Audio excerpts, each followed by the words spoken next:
1953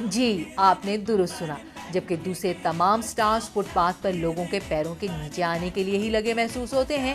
ماضی کے مشہور باکسر محمد علی قلعے کا اعزاز واحد ہے جو دیوار پر نصب ہے۔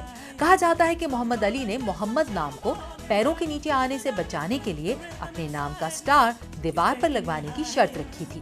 Yeah, I love it. It's really interesting. کچھ بھی کہیے، بہت ممکن ہے کہ زمین پر اپنے پسندیدہ فنکاروں کے سٹارز کی تلاش میں نظریں ٹکائے ٹورسٹ بھی ایک دن اپنا نام یہاں دیکھنا چاہتے ہوں۔ Yes, my name should be up there.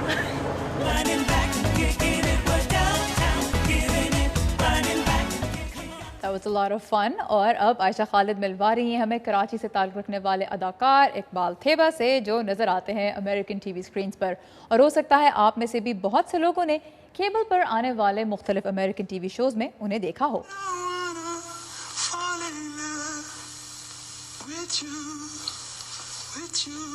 میرا جو مقصد جو تھا اداکار بننے کا، وہ مطلب پیسے کمانا یا مشہوری نہیں تھی۔ میں کسی ایسے ذریعہ معاش کو ڈھونڈ رہا تھا کہ جس سے مجھے مزہ آئے، جس میں مجھے ذرا دل اور روح کو تسکین پہنچے۔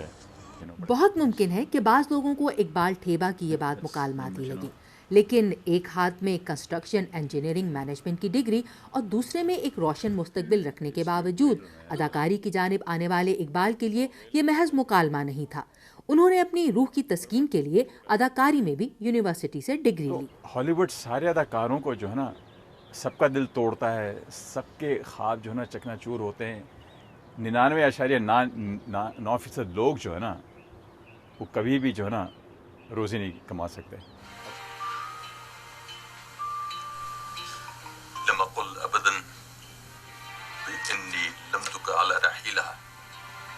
اور پھر ہالی ووڈ میں ایک پاکستانی کی شناخت کے ساتھ اس خواب کی تعبیر کو پانے کا ابتدائی مرحلہ ان کے لیے کچھ اور بھی مشکل رہا، کیونکہ اس زمانے میں جو تھے مجھ جیسے کوئی براؤن ایکٹرز جسے کہتے ہیں ہم لوگ وہ تھے ہی نہیں، تو بہت سے ایجنٹ جو تھے وہ مجھے لینے کو تیار ہی نہیں تھے، کیونکہ وہ سمجھتے تھے کہ یار یہ پتہ نہیں کام اسے کون رکھے گا۔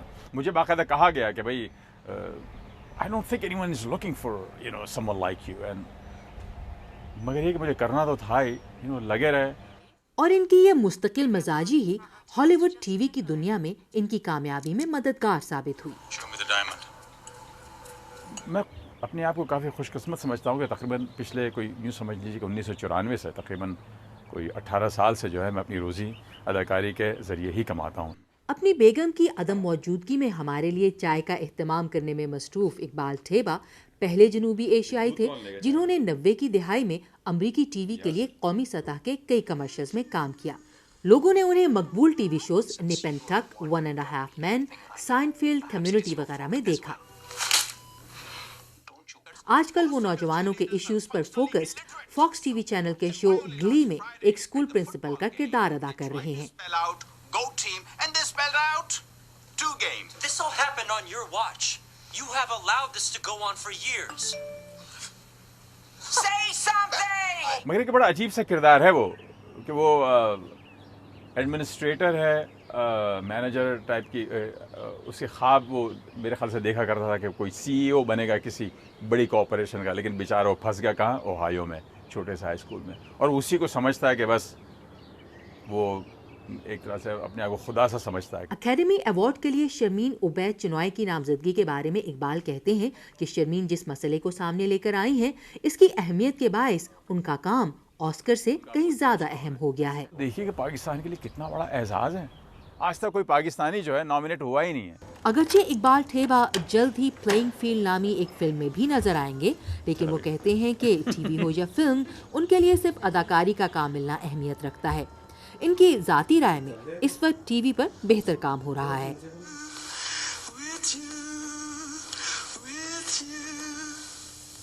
اور ہالی ووڈ میں اس مرتبہ آسکر نائٹ پر پاکستان کے علاوہ ایران کا نام بھی پہلی مرتبہ ونرز کی لسٹ میں شامل ہوا، اور اب آسکر وننگ ایرانی فلم اے سیپریشن کامیابی کے جھنڈے گاڑ رہی ہے اسرائیل میں، جہاں اس فلم کو سنیما میں دیکھنے بہت لوگ آ رہے ہیں۔ ایران اور اسرائیل کے تعلقات کو دیکھتے ہوئے یہ بات سرپرائزنگ تو ہے ہی، لیکن اس سے یہ بھی ضرور ظاہر ہوتا ہے کہ آرٹ مختلف ملکوں کے لوگوں کے درمیان ایک برج کا کام ضرور کرتی ہے۔ اور ایکٹرز اور ایکٹریسز کی طرح زبردست تو ہم سبھی لگنا چاہتے ہیں، لیکن ان دنوں 1960s کے دور میں سیٹ ہوئے ایک امریکن ٹی وی شو کا سٹائل جہاں لوگ اتنا پسند کر رہے ہیں کہ ایک کلودنگ سٹور نے اس کے کیریکٹرز کی وارڈروب سے ملتے جلتے کپڑے دکانوں میں متعارف کرائے ہیں۔ ایمی ایوارڈ جیتنے والے cable T V drama made man کے پرفیکٹ فٹنگ سوٹس اور برائٹ کلرز ایک نئے ٹوسٹ کے ساتھ یہاں نظر آ رہے ہیں، and I would not be surprised اگر اس کا کچھ ٹچ آپ کو پاکستانی فیشن میں بھی ملے۔ سو اپنی امی کے پرانے کپڑے ایک مرتبہ پھر نکال کر دیکھیں، they just might be coming back in fashion once again۔ اور اگر آپ کو پسند ہے چاکلیٹ تو ہمارے ساتھ ہی رہیے گا، because right after this short break ہم جا رہے ہیں behind the scenes with Belgian chocolate۔